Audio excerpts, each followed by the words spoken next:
Hello, welcome to the video. It's a typically cold and windy day here in the UK. Hope you can hear me okay with the wind on the microphone.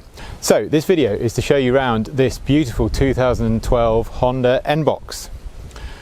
There's another video on the channel of an NBox Custom. There's two main lines, there's the NBox and an NBox Custom. They're designed to appeal to slightly different crowds, although obviously that's only an idea of the designer. There's plenty of crossover, I'm sure. So this is a standard NBox. It's a K car in Japan, and have a look on my website, Andrew's Japanese Cars, if you want to learn a little bit more about what that means. It's a 656cc 3-cylinder petrol engine with CVT automatic transmission, and it's front wheel drive. So I'll just walk you around it.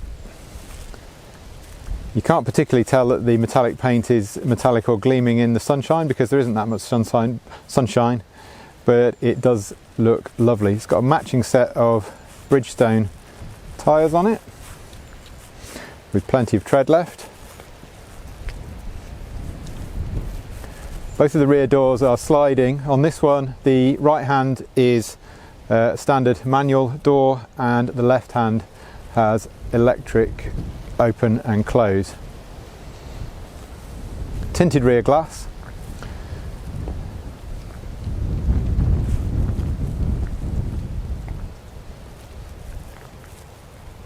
That's a better side to view the paint. It's gleaming a little bit there in what sunlight there is.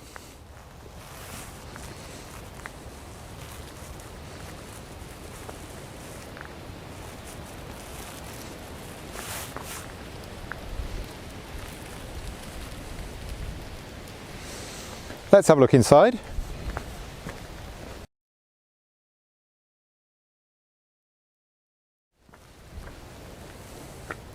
So the doors open a full 90 degrees to the body, which is really helpful, makes it a lot easier to get in and out.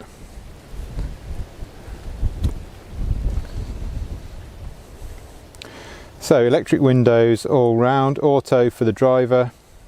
Central locking control there, and then electric mirrors and power folding on the mirrors too. This one's got quite a lot of signs that it's been looked after. So which one are we?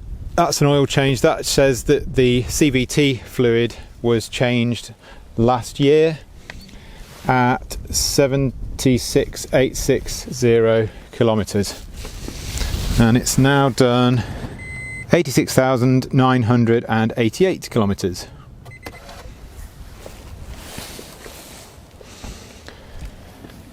There's the switch for the rear door on the left hand side, and then the additional fog light switch for the rear fog light, which is obligatory in the UK, as you may know, for getting the car through the roadworthiness inspection. I'll just show you how that fog light looks. Not sure the camera's picking it up that well, but anyway, there we go, we've sacrificed one of the reversing lights to turn it into a fog light, so that's a reversing light on that side. Moving back to the driver's area then, we've got a foot operated parking brake, both on and off, and then you see the pedals there, obviously it's an automatic. So it's a CVT automatic, obviously it's got power steering, ABS,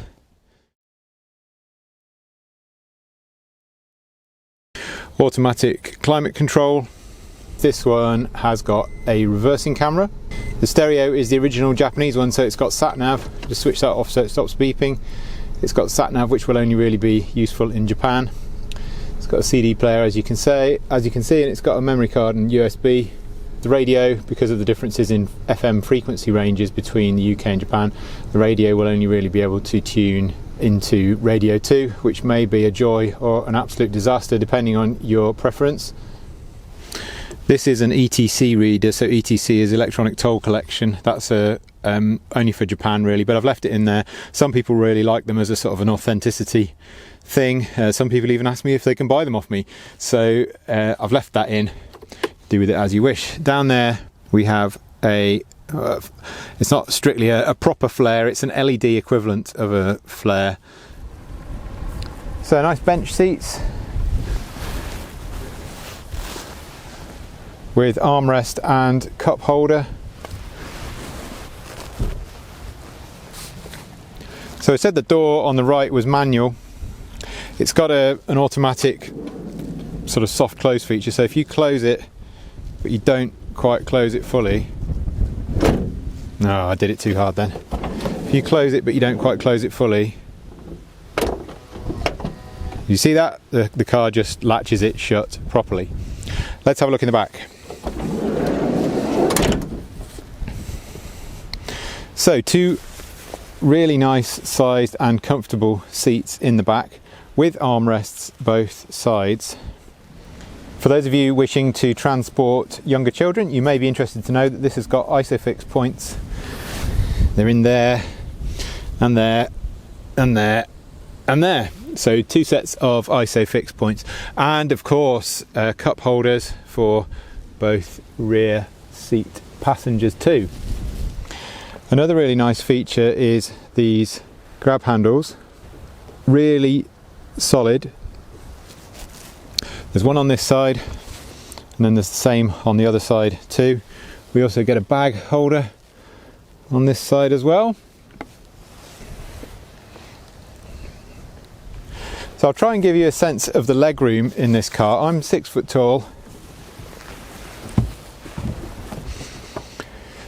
and that's me sat back in the seat as I would be for travelling. So you can see there is loads of space in this car. They've done an amazing job, I think, of making quite a small car feel very, very big and spacious from the inside.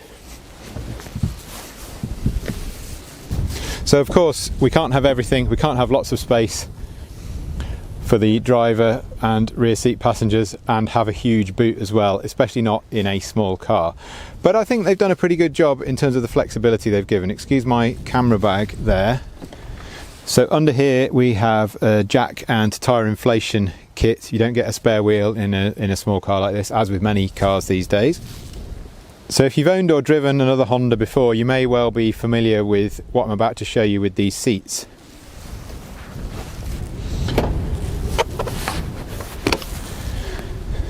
So the seats can individually, the bases of the seats can individually be locked up like that to give you a really nice load carrying space down here. Your other option is to collapse the seat down altogether, and then you have really quite a good sized and relatively flat as well load carrying area. So loads of flexibility in this car in terms of either carrying people or big things or a mixture of both.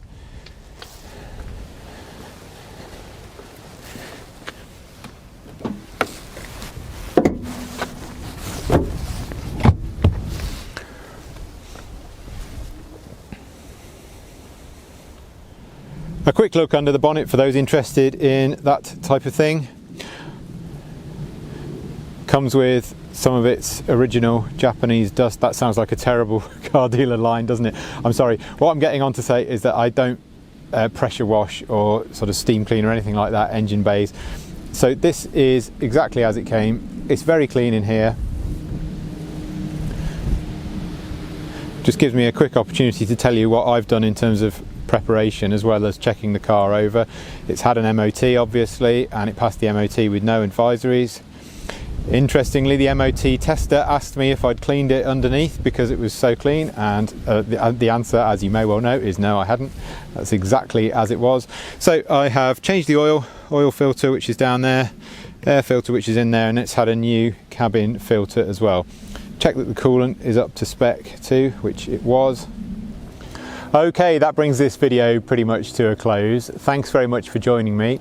I hope you enjoyed looking around this beautiful NBox. If you were so taken with it that you would like to buy it, then obviously I would love to sell it to you. There'll be a link in the description below on this video to my website where you can get in touch with me and arrange to come and have a proper look at it and a test drive. Thanks very much for watching. I'll look forward to seeing you for the next one. Bye for now.